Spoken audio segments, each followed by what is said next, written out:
Mark, thank you so much. I am extraordinarily grateful to you for all of your help, and thank you to each of you for coming out tonight. I'm so overjoyed to be able to present to you, and let's go into it. My name is Mr. Z. I believe in you. I believe there's greatness within you. I believe that you are better than you think and stronger than you could ever know, and that you are worthy of your dream. Follow your dream. What is your dream? What is that thing that burns inside of you that each and every day you wish you were doing? And before you went to bed, you wish that you had done. That's your dream. It's that thing that will not let you go. It's like a northern star calling you, beckoning, shining forth. And even when the dark clouds roll in, and even in the shadow of oblivion, you know that it's out there and that it's possible for you to reach your dream. And you may say, but I don't know what my dream is. What an extraordinary place to be. It means that anything is possible. What is that thing that you love to do? And what is that thing that you are incredibly great at? Where those two things join will lay the groundwork to the road to your success. Maybe when you were a child, there was something that you always loved doing, but you gave up on a little bit too early. Or maybe there is something you've done in your life that if you took a next step, you could achieve greatness with it. Or what is that thing that you always wanted to try? Now is your time. This is your moment. If not now, when? And if not you, who? And there's something even more important than all of this. Do not die with your music still inside of you. There is something that only you are given. No one has your ideas, your gifts, or your unique talents, or that incredible vision for the future that you have. And even if you showed me or anyone else how to build your dream, no one could do it as well as you. And how many of our lives would be improved if you took a chance on yourself, if you went after what you truly wanted? And how much better would your own life be? Doing the thing that you love every single day, leading the life that you always imagined, and going confidently towards what you want. Do not take half steps in life towards your dreams. So many of us hold back from what we want because of things that we heard when we were younger, or out of fear or worry. What if that fear wasn't there? What if the doubt was not a hindrance? What would you truly, in your heart, want to do? Listen to that voice inside of you that is calling. It says, you could do this. Go for it. Follow your dream. Become the person you were always meant to be and change the world. Because what if your next idea is that viral hit? What if what you do improves the lives of millions of people around the world? And what if what you do transforms everything for you and your family? When you talk to people and your friends, you would never tell them to hold back from what they want. So don't ever do that for yourself. Number 2, a change of thoughts is a change of destiny, and you were destined for greatness. Every single day, we have thousands upon thousands of thoughts coursing through our mind. And sometimes it may feel like we can't even stop the flow of it. And how many of those thoughts nurture us, support us, or build us up? Or are those thoughts like razor blades within us, twisting and turning at the mere mention or reflection upon them? And are our memories supportive? Are they golden moments, or are they tinged in acid so that every time that we think them, we hurt? I don't want you to hurt anymore. I don't want you to suffer. Every single time when you have the choice between choosing a thought that disempowers you or empowers you, choose the one that makes you feel better. True wisdom is avoiding all thoughts that weaken you.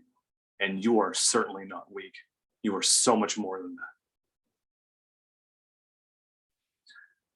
Our thoughts so often are not even our own. Put your pants on like this. Don't do that. Oh, don't go there. Or you shouldn't try that. We hear these thoughts from such a young age. And we hear them so many times that we start to practice them. And we start practicing them so much that they feel like a part of us, so that we can't even tell the difference between what somebody said and what we truly believe and want to do. What if you change those thoughts? What if you felt something better? Imagine the trajectory that your life could take. If an airplane takes off from Los Angeles to New York, a 1 degree change inside of it can lay you inside of New Jersey, or you can land inside of Connecticut. Imagine what one small change inside of your life could do. How much better would it be to think nurturing, supportive thoughts? Your mind is like a beautiful night sky. What are you putting into the heavens of your mind? Are you choosing those old, fractious, disempowering thoughts like dark moons and black holes? Or are you choosing positive thoughts like luminous suns and magnificent stars shining forth? And here's the thing. Those singular thoughts don't just stay by themselves. What we think sinks in us and links together with all those other thoughts, so that that single star can turn into a constellation. So that the first thought triggers the second, the third, and the 15th. Now imagine that you had one disempowering thought or one thought that made you feel less. And instead of that, you chose the positive thought. I can do this. Today is my day. You know what? It is going to work out. How beautiful would your mind be with it? And here's something else that's extraordinarily important. Your body is as intelligent as your mind. How do we know this? How many of us have had worrisome, troublesome, anxious thoughts? And do they ever just stay inside of our mind? Or do we feel them inside of our body? Do we hunch down? Do we close off? And do we go within? So that you can go into a situation and you don't even need to think that anxious thought. We've practiced it so much inside of our bodies that we'll feel it in the pit of our tummy. Your muscles will start to tense and lock up. And then when you go into that situation, whether you're asking for a raise, whether you need to talk to somebody, or maybe you was somebody that you always wanted to be with, the thought and the feeling will trigger each other.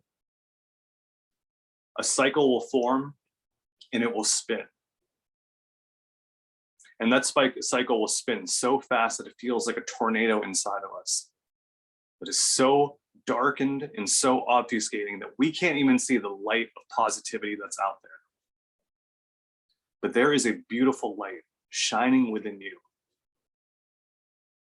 Let that light come forward.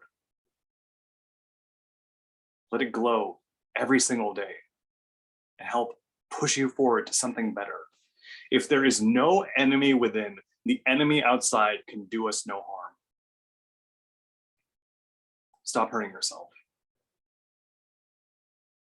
Stop holding yourself back from what you want. I am imploring you.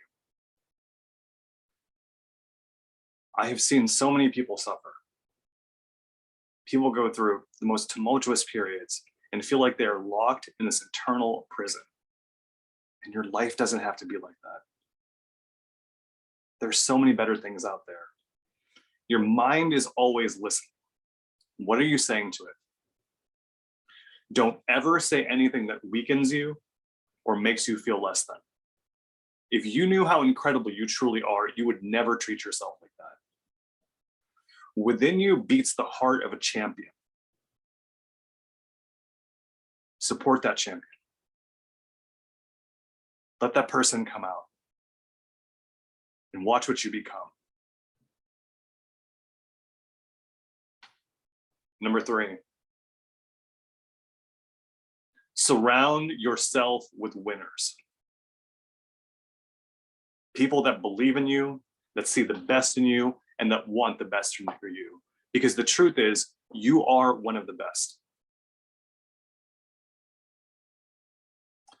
How many of us walk into environments that are toxic, acrimonious, and quarrelsome? They're people that are constantly complaining. And is being around those environments or those people, does it ever elevate us? Does it ever make us feel better? Or does it draw us down? That we start taking on their traits and their habits. Birds of a feather flock together. If you hang out with 9 losers, you will become the 10th. But here's what they don't tell you. That if you go and you put yourself around 9 winners, they will want to see you become the 10th. I want to see you win. And that's why I'm asking you to put yourself around OQP, only quality people. People that have the traits, the habits, and the qualities that you want within you, that you would want to emulate. Success leaves clues. Those traits and those habits that you want to take on, those winners that you want to be around, they have already shined the way forth.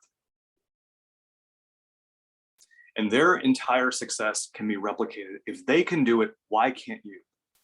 And why couldn't you? You're just as good as them. The world we live in was made up by people that are not better than you, that are not smarter than you, and that are not more capable. So what if you started following the truly great people in this world? Imagine what you could accomplish. Imagine where your gifts would take you. How much better the world would be because you went after what you really wanted. And you may say, within my own life, I don't have anybody like that. There isn't anybody that encourages me. Or I don't know any really great people. We live in the coolest era in the history of life. You can go onto YouTube and you could watch motivational videos for 5 years straight, uninterrupted. There's that much material out there. You could go listen to a podcast. If you want to be a video game designer, there are people that can show you the way. If you want to become a physicist, you can literally go and listen to the works of Robert Oppenheimer, the father of the atomic bomb, and you could learn from him. Or, because maybe you like to read, because we're coming through a library, you can look at books that are literally extant from the period of the ancient Mesopotamians and Egyptians all the way to now. All of that knowledge exists out there, and you don't even have to leave your home. You can log onto your Kindle, or you can get one of the physical copies. Now, imagine this. Every single day, you are listening to uplifting messages from the best people. You started listening and watching videos of things that inspired you, of things that created new ideas inside of you. And what if you started reading the best words out there? What would you become? You are literally stacking the deck in your favor.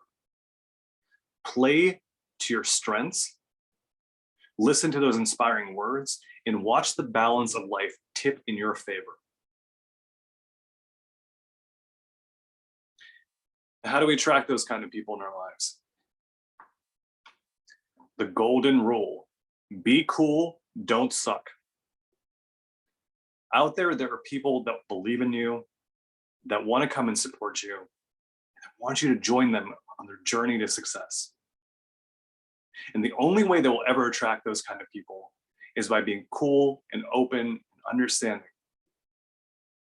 Look at the greatest organizations in the world. They're a conglomeration of the best people put together. And the best environment ever to grow in is one where you feel like you're heard, you feel like you're sharing your ideas, and you feel like you're valued.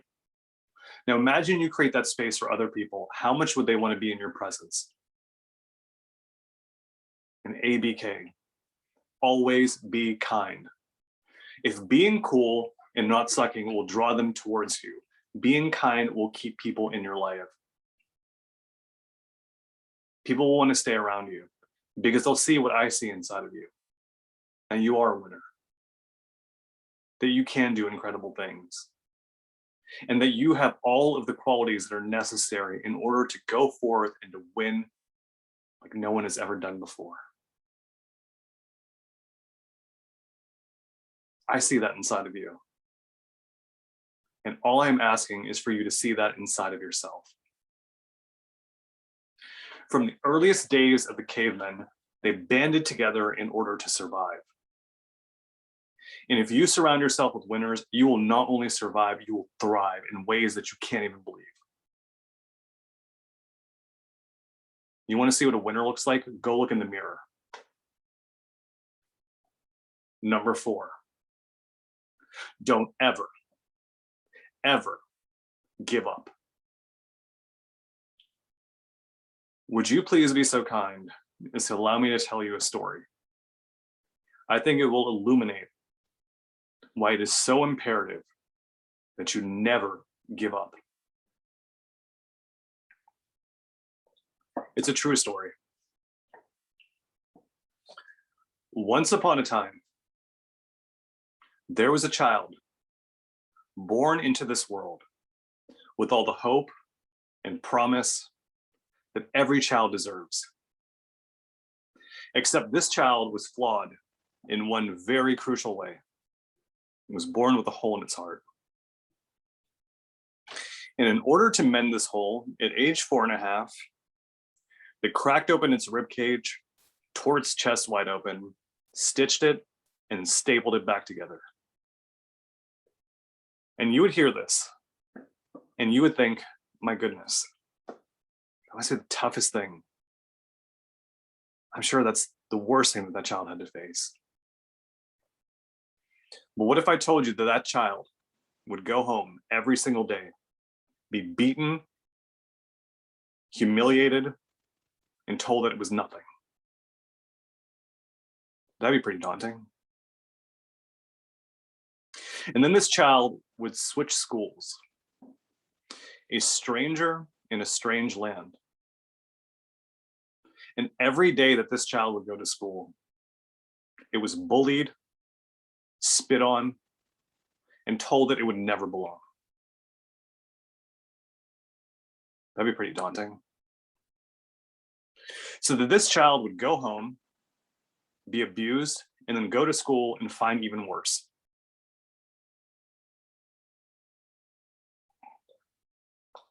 And this child, desperate for any form of care, for some form of love, would reach out to a family friend.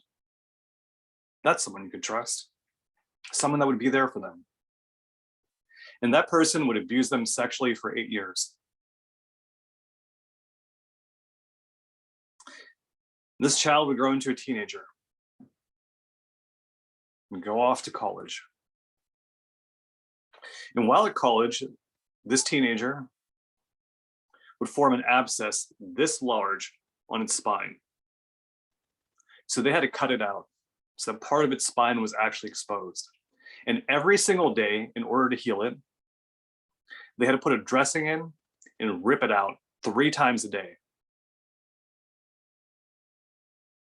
So this teenager, suffering for all these years and through this kind of illness, meets somebody and thinks to themselves, my goodness, finally someone, a refuge, someone to love and to care for them. So in the midst of all of this pain, this teenager tells this person, I love you. And that person says to the teenager, I could never love you. I don't want to be with you. Don't ever call me again. So this teenager, at a complete loss, would continue on. And in one single year, would lose its father and its beloved family pet, the only thing in its life that ever showed a kindness. So this teenager that was lost before, lost even more. This teenager would continue on to become a young adult, go off to grad school, and they would meet somebody and they would think, my goodness, their first relationship, finally, everything is going to work out. And this person that they were with would abuse them like their parents did, would strike them physically. And this young adult started having heart problems, a series of 4 heart attacks. And they would call out to this person that they thought that they were in a relationship with. And they would say, I can't help you right now. I'm too busy. Go find somebody else. And then on the very day that the young adult left the hospital after their heart attacks and stood on the emergency room door, this person called them and told them that they were seeing somebody else and laughed in their face. And this young adult would grow up to become a normal adult, try working. And in one single year, would lose its car, its job, and its apartment, and be forced to move in with its mother and live in the basement. So while everybody else was getting married, starting their lives, this adult was looking at the ceiling, wondering, how will I ever find their way out of this?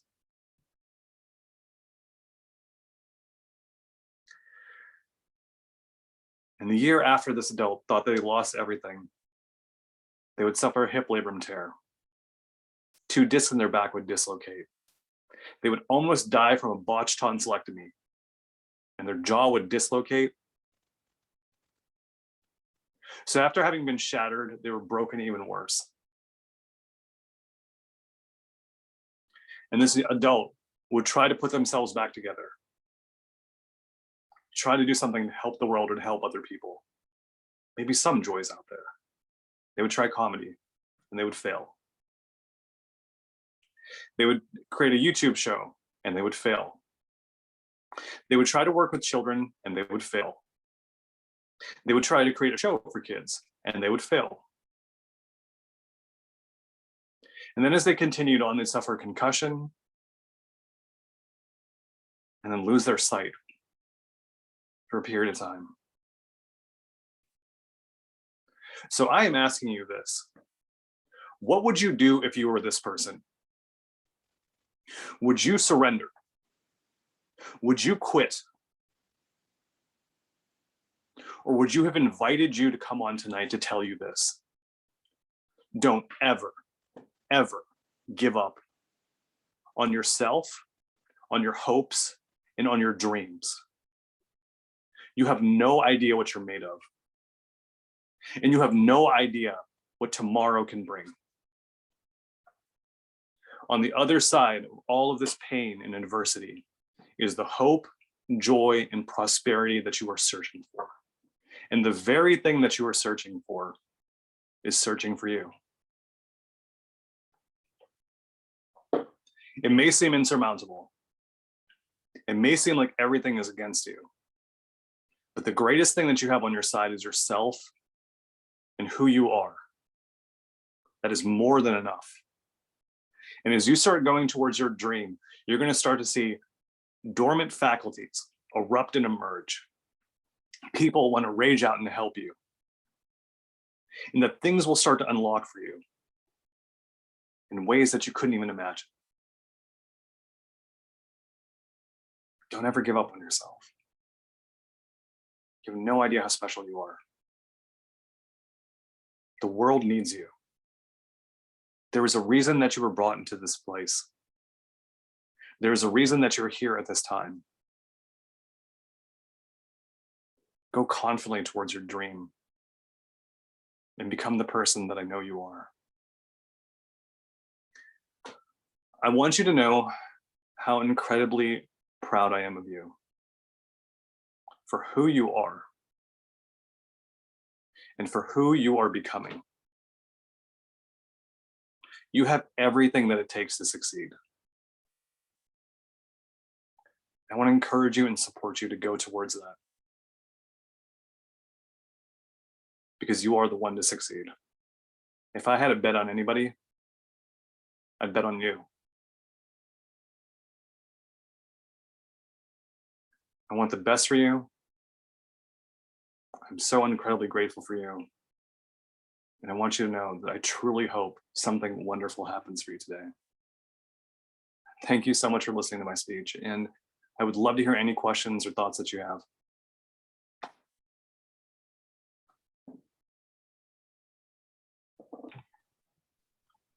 Thank you, Zia.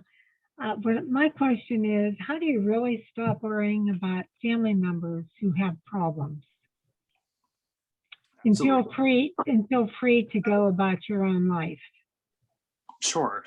When you're saying that, are these like health problems, or are they like more like interrelational problems? Both. Okay, absolutely. That's a great question. So here's a very important facet that I've learned from all of the different studying that I've done for years, of learning from like literally the greatest motivational speakers, and also from my psychology background. No amount of feeling bad is going to ever give you the happiness that you want. And in order to truly lead the life that you know you deserve, you have to go do what you actually want. And it may seem weird when we hear that, because so oftentimes we're told to subordinate what we want to do to help other people, but you can never help other people if you cannot be truly happy yourself.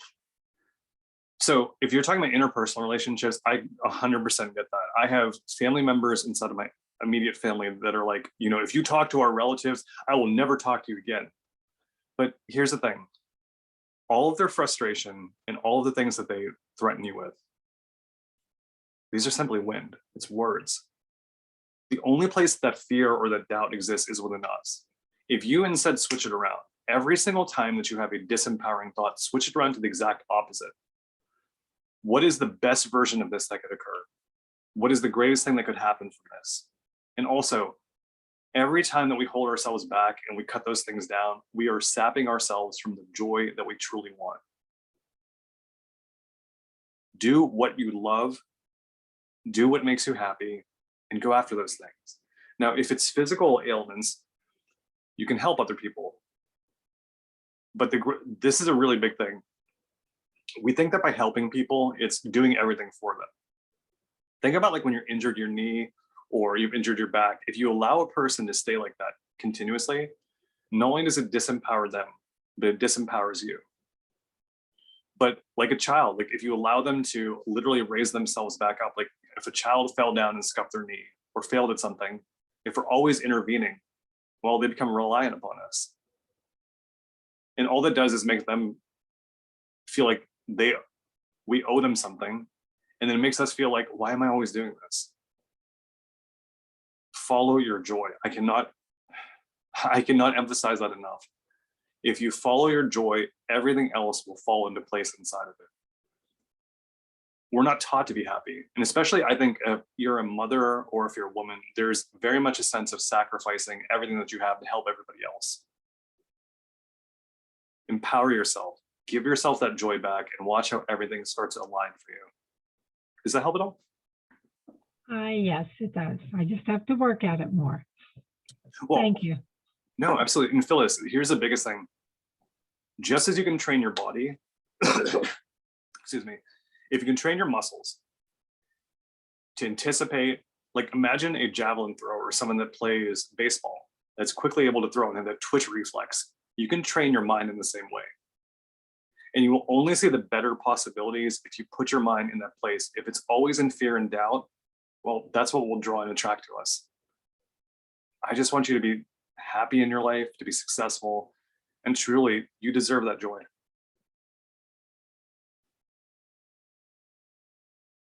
Thank you. You're most welcome. Are there any other thoughts or questions or anything that you're feeling?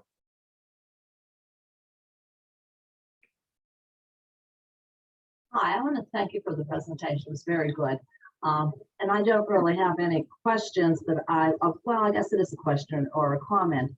With meditation and that, is that one way to get into your thoughts more and to be able to clear your mind so that you are more open to the positive and not the negative? Ever so much. So there is something really, really important with this. Actually, and Joan, you hit on it like beautifully. Meditation, silence is everything. In the world that we live in, and the things that we're around, it seems that like there's a cacophony of sound. Our minds are so trained to be in this constant rush. And think about like your phone. We're overloaded with things continuously. Now, put yourself in a situation, go into nature. Nature is the hardest reset that you will get inside of anything. And just allow your mind to ease. Meditation at first feels supremely daunting. I know that. But the more that, like I said, like the more that you practice it, the easier and easier it becomes. And watch how a lot of those things start to ebb away naturally. And what I mean is, you will notice that you'll be like gripping your body less. Notice you'll be less frustrated. And I cannot think of anything better and easier to do than to go inside of there. Because the problem is, if we try to like, I'm going to figure out a way through this and I'm going to work harder. Well, the harder you work, more often, if you're already frustrated, you're going to make yourself more frustrated. You have to get back to that center where you feel peaceful, where you feel open. And the greatest place for that is silence. If you can block off time inside of your life, if you can go into nature, like on a beautiful night like tonight, I implore you to do that. You have no idea what a difference it could make. And I truly believe you deserve that kind of sense of serenity and tranquility inside of yourself. You deserve that calm. Does that help? That's good. That did help. I mean, I've meditated before, and I do find out when things get to the point where they are really boggling and everything like that, if I go into the quiet, and even if I don't do the meditation, if, like you said, just going into the quiet. But I also found out that I have to do it on a routine basis. I can't just do it one time and say that's going to take care of it. And I did, whenever I worked with some other people with that, they said that people around them would always find out when they started being quiet and doing some meditating, that they changed, their personalities changed. They would say that themselves.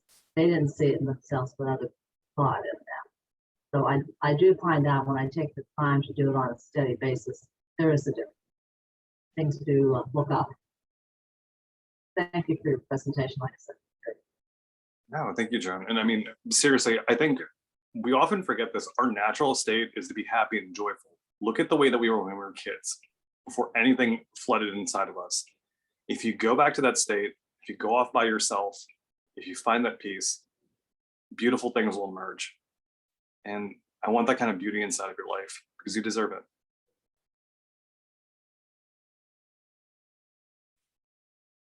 Are there any other thoughts or questions?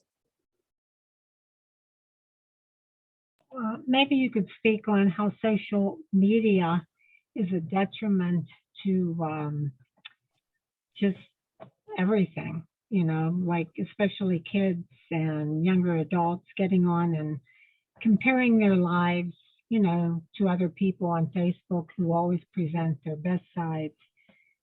And, I just think that it would be really nice if there could be a limit on social media. Not just what we're doing now, but Sure. Phil, do you have any other thoughts with that? no, I was wondering what you think about it. Certainly. No, that's a great question. Thank you so much for asking it. Here is the biggest thing with social media, and I would absolutely agree with you on one thing. Comparison is the thief of joy. And the worst thing I think about social media is that we are not intuitively designed to jump on our phones. Like, that was not a thing we were born with. So the fact that our attention is constantly being turned to something, like that it's constantly in truthfully too. So I present on TikTok, and there's this thing that they call, which is the black hole of scroll, which is you're inundated with all of these new things, new stimuli, something new and interesting.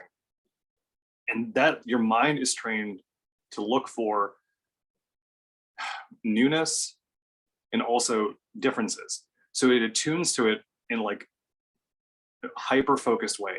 So what does that do to us? Well, you're literally practicing something where your brain's attention is designed to veer off from what you're on and then to only be tuned towards your phone. Okay. So, and then also if your only joy and encouragement is coming from the notifications that you're getting, that is really bad. That is supremely detrimental, because I think kids are growing up in an era where they feel like, if I don't have enough followers, if I don't have enough likes, I'm not good enough. And like you said, I definitely think people are often putting the best versions of themselves online. We're thinking, like, what do we, I'd spoken about this earlier about like avoiding negativity and also changing your thoughts. It's kind of like, imagine if we had the news, which is showing us terrible things, but imagine that was sped up to hyperspeed and you could constantly peer into that. Well, the things that we're paying attention to most often are, is someone paying attention to me? What's that terrible thing that happened? And I can't believe that person said that. A young child's mind, which is imprinting all of those things, is getting locked into that. And then I think we're seeing a lot of the detriment of that, like when families go to dinner and no one's talking to each other, or just the way that we interact with each other. It's so much more explosive, so much more like reactionary. We're not being, you will never learn patience if you're constantly moving on to the next thing and if your mind is being drifted towards that. I realize that was way more information than probably necessary for your question, but I just so emphatically agree with you. And I even find myself, like, even when I'm presenting and stuff, like, you have to get away with it. You get away from it, because we were never designed to have an electronic device that we're peering at for like 18 hours a day. Does that help? Yeah, yes, I totally agree with that, but I don't know how you change what's going on, with the population. Is there any way to change that? I can't see an out to it. Well, there's no, that's a great question. I think there's twofold to it. One is it's becoming more difficult because dude, like I know you guys have seen this. There will literally be babies with their iPads or with some kind of like tech. So this is a really scary thing. Two facts that I learned from building our children's show, which did not end up working out, but this is an amazing thing. Kids now are learning how to use a tablet before they can speak. I think that is hyper dangerous.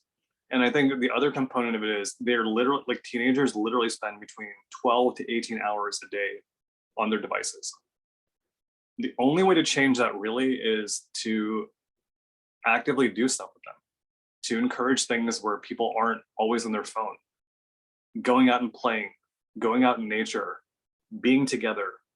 I think a lot of those things that we have given up, and joy now is, being able to text your friend, being able to play a game with them online. If you can give balance of that, that's beautiful, but a tilt to either extreme is going to be the worst thing. And I think the more that people can just be with their families, talk and do stuff outside of the house would be a huge benefit. Thank you. You're most welcome, Phyllis. Are there any other questions or thoughts? I'm here for you.